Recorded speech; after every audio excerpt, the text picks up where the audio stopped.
Okay, we come to the intellectual underpinning, well, underpinnings in general, whether it's philosophical, spiritual, or intellectual, or political, if you want. Who cares? It's just the underpinning that makes sense. Very broad, totally inclusive. Um, of course, first of all, the underpinning for what I do is the Almighty God. So that's great.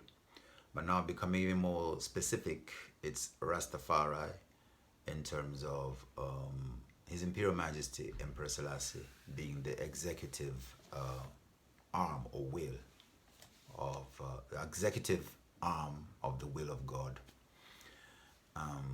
Many people have different descriptions, but what we do is we look at the evidence and put it in terms of like, okay, what did the man do and how did he do it, and what does God say needs to be done? And we say, okay, the man represented it like that, and he happens to have those names, which is fantastic, which is why we call ourselves Rastafari under his name, because it is fantastic what he did, how he did it, and then to have those names as well is very important. But we actually say it in this way that we too follow in his name, we take his name because we have to be the executives of that will, which means that we too must be able to communicate with people of all races and all religions and all instances. And that's what the whole point is. So that's the first underpinning, Rastafari for I. In the sense of Africa, of course, His Majesty had an idea of what Africa and the future of Africa should be, from the Pan Africanism and all the different issues and all of that. That has led to different organizations as offshoots, and we've had the Charter for the Organization of African Union, which is now turned into the AU. Out of that, we had a thing called NEPAD, and I am actually working with the manifesto from NEPAD from 2001, and that's the basis of this project. And so chapter 4 of that manifesto is actually an appeal from the African leaders to the African people to set up structures of self-organization, and that is what I am doing, and that was the whole point of working from Cape Town to Cairo. That is to set up platforms for self-organization according to what our leaders in NEPAD asked of us as the people of Africa. Okay, so that means that with that as an underpinning, we can now talk to everybody. We can talk to the Catholic Church, we can talk to the EU, we can talk to the USA, we can talk to everybody. We can talk to the Palestinians, we can talk to the Israelis. We can talk to everybody because that is our power. We are Rastafari. And we plan to for the love of humanity and for the love of peace on earth and progress. Okay. So, and reggae music is our tool. So another platform for that one is that reggae is being, we call it UNESCO reggae, but oh no, I'm getting ahead of my time. So difficult. It's difficult, I know. I get sidetracked. Rewind. So the platform. I'm supposed to tell you the Danish approach. What's the approach according to Denmark? The approach according to Denmark is, first of all, that in 2019 I wrote a letter to the Queen of Denmark in which I stated the objectives, all the objectives and the activities. And I quoted one, I think three, maybe four of the 7 Danes who are in my pantheon, which basically means that what they have done in life, these are the figures who represent the principles that we are doing this project on. So it has solid Danish principles as an underpinning as well. And that is really, of course, obvious that we should do that because, first of all, I grew up here, but also because I'm looking to here for the fundraising for the renovation of Kajsa Inn. So that means the work of my father, who was Danish, and all those instances.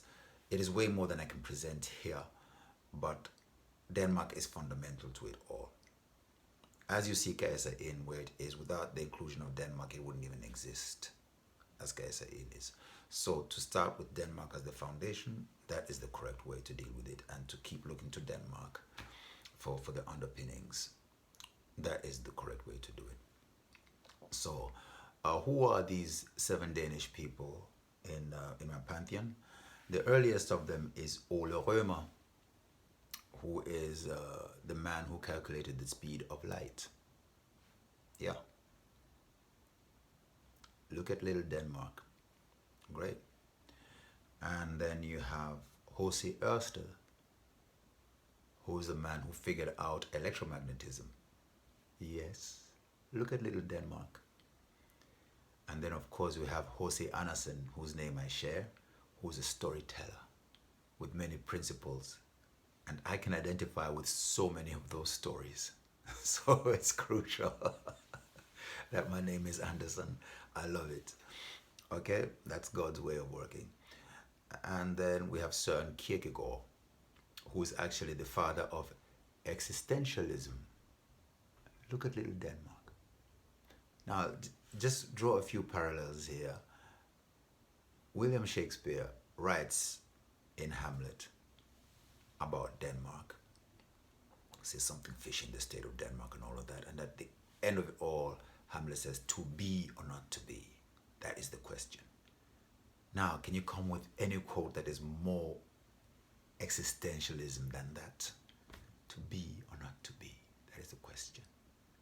I mean, that goes straight into computer science, you know, binary science, basically. On, off, on, off, on, off. And all the different codings of that is what makes a computer work. Fucking crucial. Sorry for swearing.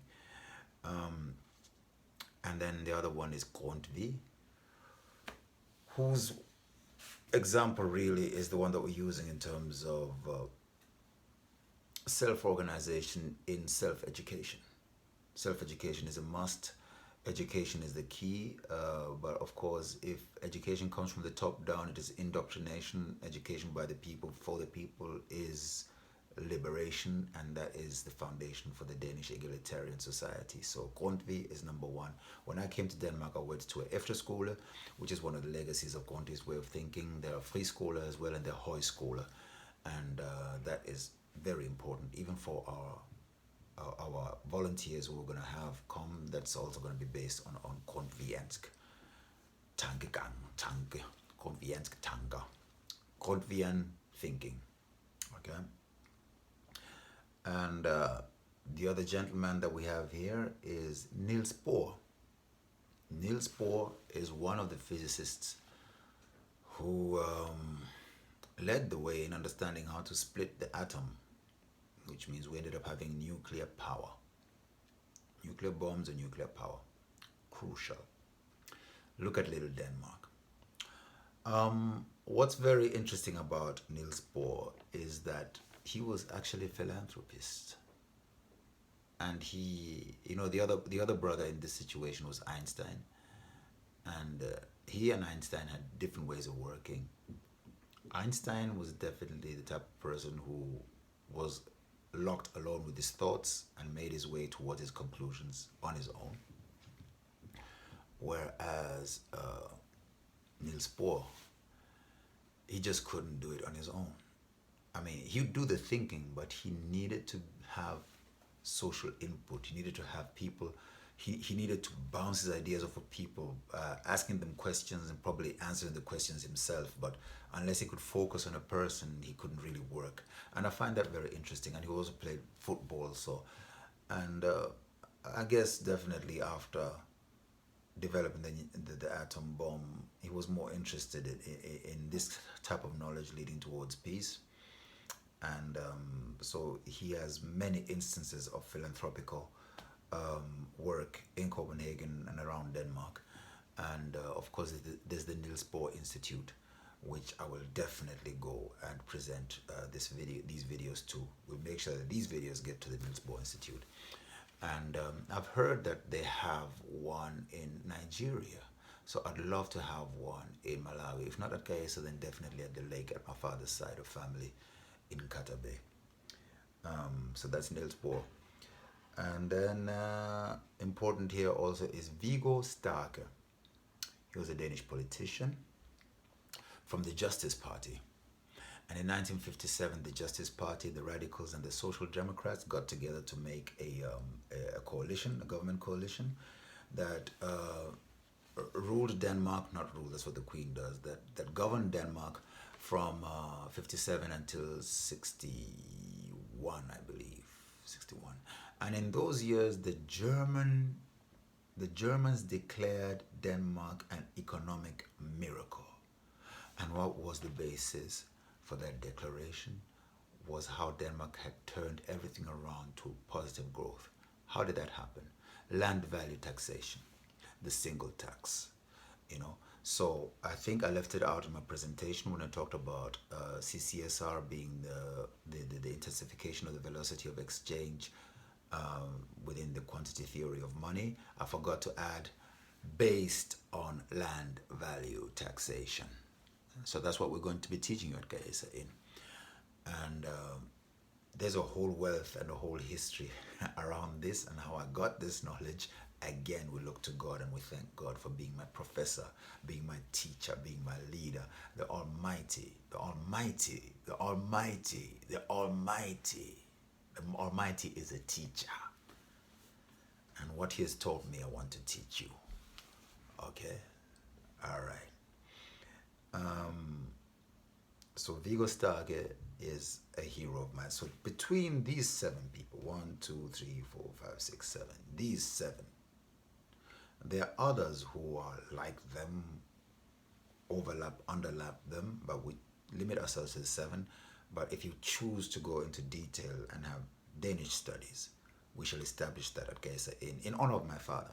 So you can have a better understanding of what is it that drove a man to leave Denmark and come to Africa, meet my mother, and marry a woman with 2 African children, 3 African children, and bring them to Denmark, and the entire story. That is a strong story. We're going to present it here to the whole country as part of the fundraising for what we want to establish at Gaesa Inn, so people know that this place has a history, this place has a purpose, and this place is worth investing in. So that story, we're taking it to the Ministry of Foreign Affairs, to Danida, and we want to make sure that we get all the reports that my father ever made from all the different projects that he did in Kenya, in Tanzania, in Malawi, in Zambia, you know, with soil conservation, irrigation, and cooperatives. All those things need to be established, and we need to establish those at Gaesa Inn as well as a repository in the library that was built by students from UCLA, Harvard, and University of Pennsylvania. Okay, so we're establishing the true legacy of Gaesa Inn by looking at the true legacy of Denmark's role in the world and how that marries, I like to use the word marry because my parents married, how that marries our values as Ngoni, you know, the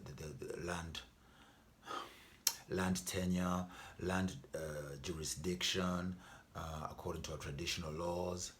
And you know, my mother comes from a royal family, so she was on the land commission, the first land commission of Malawi.